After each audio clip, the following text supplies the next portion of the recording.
Okay, let's go. Kembali lagi ke Guru Hakim Channel.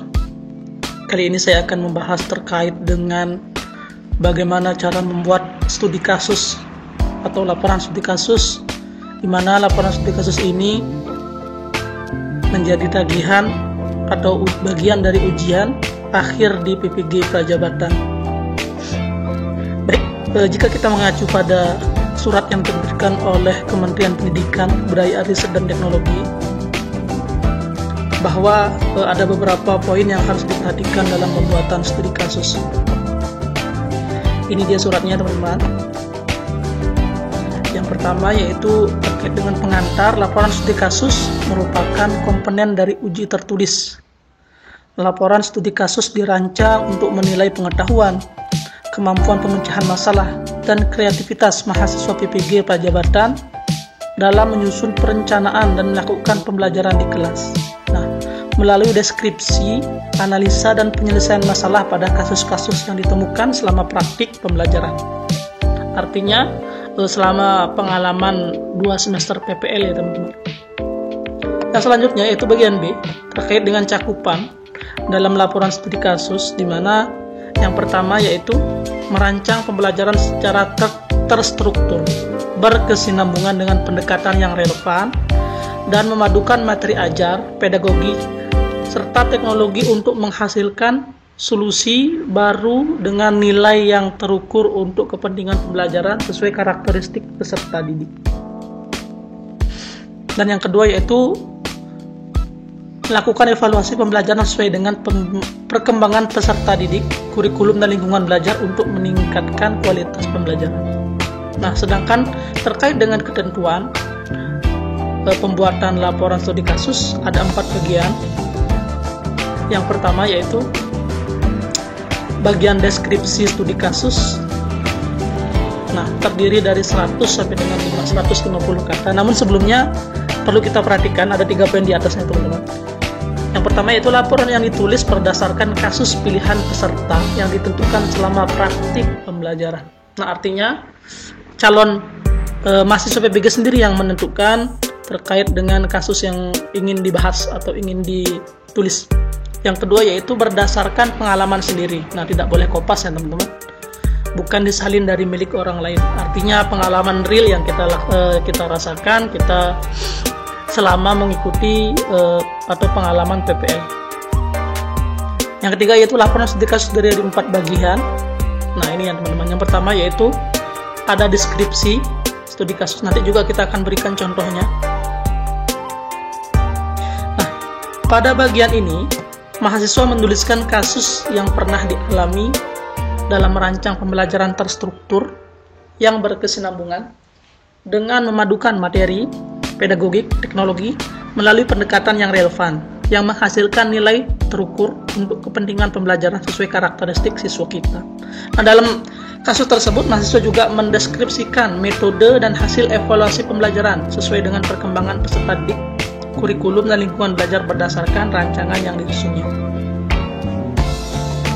Nah, bagian ini disusun berdasarkan pertanyaan, berdasarkan 2 acuan, teman-teman. Yang pertama itu disebutkan topik kasus yang akan diuraikan.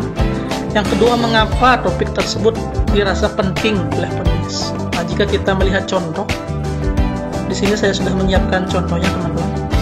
Nah, ini judulnya kurangnya minat belajar yang berdampak pada rendahnya aktivitas belajar siswa dalam proses pembelajaran. Ini saya yang menulis sendiri, teman-teman, covernya. Nah, seperti ini deskripsi studi kasusnya. Selama terjun dalam proses pembelajaran 2 semester PPL 2 semester ditemukan permasalahan yaitu kurangnya minat belajar yang berdampak pada rendahnya aktivitas belajar siswa dalam proses pembelajaran. Nah, itu kemudian kita uraikan, teman-teman. Nah, kurangnya minat belajar siswa di kelas terlihat dari banyaknya siswa yang kurang memperhatikan guru pada saat proses pembelajaran, bermain game, dan sering tidak terlihat dalam mengerjakan tugas kelompok atau tidak terlibat dalam mengerjakan tugas kelompok. Nah, itu kita uraikan. Namun perlu diperhatikan, teman-teman, bahwa ada batasan jumlah kata yang harus kita isi, yaitu 100 sampai dengan 150. Ini bagian pertama kita mendeskripsikan. Yang kedua yaitu kita memberikan alasan mengapa dirasa penting. Nah, nih Kasus tersebut menurut penulis sangatlah penting untuk diatasi karena memiliki korelasi terhadap perbaikan kualitas proses pembelajaran. Seperti itu teman-teman, bisa kita uraikan. Namun sekali lagi tetap memperhatikan aturan jumlah kata ya teman-teman, agar tidak melebihi dari yang ditentukan oleh surat edaran tersebut. Nah, di bagian B, pada analisis situasi, yaitu terdiri dari 200 sampai dengan 250 kata. Nah, pada bagian ini mahasiswa melakukan analisis situasi yang terjadi pada saat membuat rancangan dan evaluasi pembelajaran. Selain itu, mahasiswa perlu menjelaskan perannya saat merancang dan mengevaluasi pembelajaran, serta pihak yang terlibat siapa, apa tantangan dan hambatannya. Nah, acuannya ada 4 teman-teman. Jelaskan situasi yang terjadi pada saat perancangan dan evaluasi. Yang kedua, jelaskan peran penulis dalam merancang dan melakukan evaluasi. Yang ketiga, siapa yang terlibat. Yang terakhir yaitu jelaskan tantangan dan hambatan. Nah, jika kita melihat contoh yang telah saya buat. Nah, situasi yang terjadi saat perancangan pembelajaran ialah belum adanya data informasi terkait karakteristik peserta didik. Nah, ini saya mengangkat bahwa belum mengetahui karakteristik peserta didik di awal, teman-teman, sehingga sangat sulit dalam mengklasifikasikan peserta didik itu sesuai dengan gaya belajarnya dan membagi berdasarkan kelompok yang heterogen sesuai tingkatan kognitifnya secara adil. Nah, dari hal tersebut menjadikan peserta didik tidak terfasilitasi dalam belajarnya. Nah, itu bisa kita uraikan, teman-teman. Dan yang selanjutnya, pertanyaan bagian acuan yang kedua yaitu peran kita itu sebagai apa. Nah, peran dalam merancang dan melakukan evaluasi terkait permasalahan tersebut yaitu tentu karena belum mengetahui latar belakang peserta didik, kita akan melakukan profiling, teman-teman. Nah, untuk memfasilitasi kebutuhan belajarnya seperti gaya belajar, minat, motivasi, dan yang lainnya. Nah, pihak yang terlibat tentu ada guru pamong ya teman-teman sebagai kolaboratif atau juga teman PPL, serta tantangannya yaitu kalau menurut saya itu dalam profiling itu kita lebih membutuhkan waktu, kerjasama, dan yang lainnya. Oke, kita lanjut kepada bagian alternatif atau bagian C. Nah, alternatif solusi ini terdiri dari 250 sampai dengan 300 kata. Nah, pada bagian ini mahasiswa memberikan alternatif dari masalah yang kita buat atau yang kita tulis. Sedangkan acuannya yaitu langkah nyata apa yang dilakukan dalam menghadapi tantangan dan merancang pembelajaran, melakukan evaluasi pembelajaran. Yang kedua yaitu sumber daya atau materi apa yang digunakan untuk menjawab tantangan tersebut. Nah, jika melihat yang saya buat, teman-teman, lumayan panjang. Ini berangkat dari masalah yang penulis temukan di lapangan terkait rendahnya minat belajar siswa, kemudian dilakukan profiling pada siswa guna memperoleh data awal terkait kebutuhan belajarnya.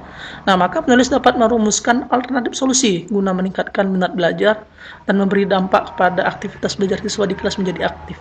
Yaitu yang pertama, merencanakan pembelajaran dengan dapat memfasilitasi belajar siswa dengan gaya belajarnya. Nah, ini boleh kita berikan solusi-solusi, teman-teman. Di sini saya itu yang pertama itu merancang pembelajaran, yang kedua melakukan pembelajaran berdasarkan experiential learning menurut saya, serta yang terakhir yaitu menerapkan PSE.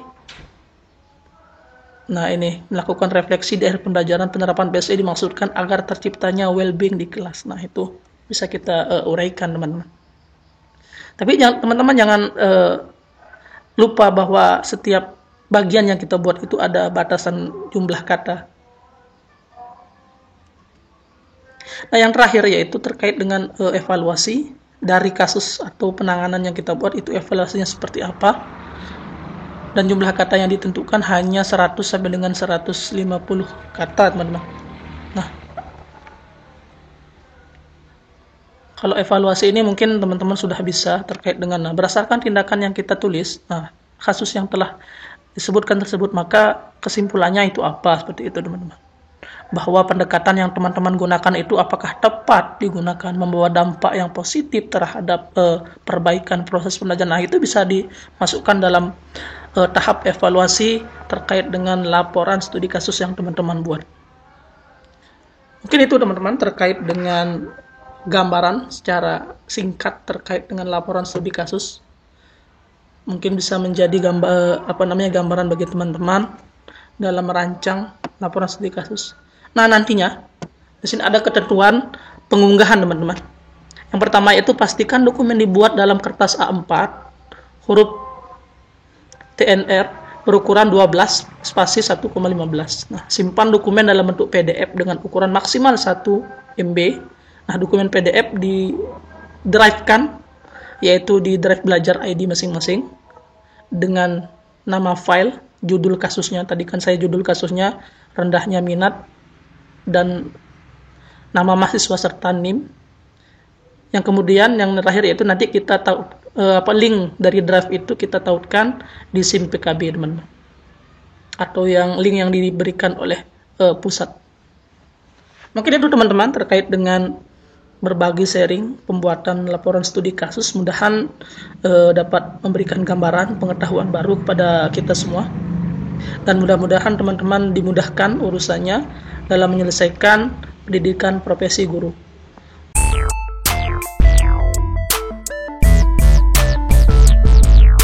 Okay, let's go.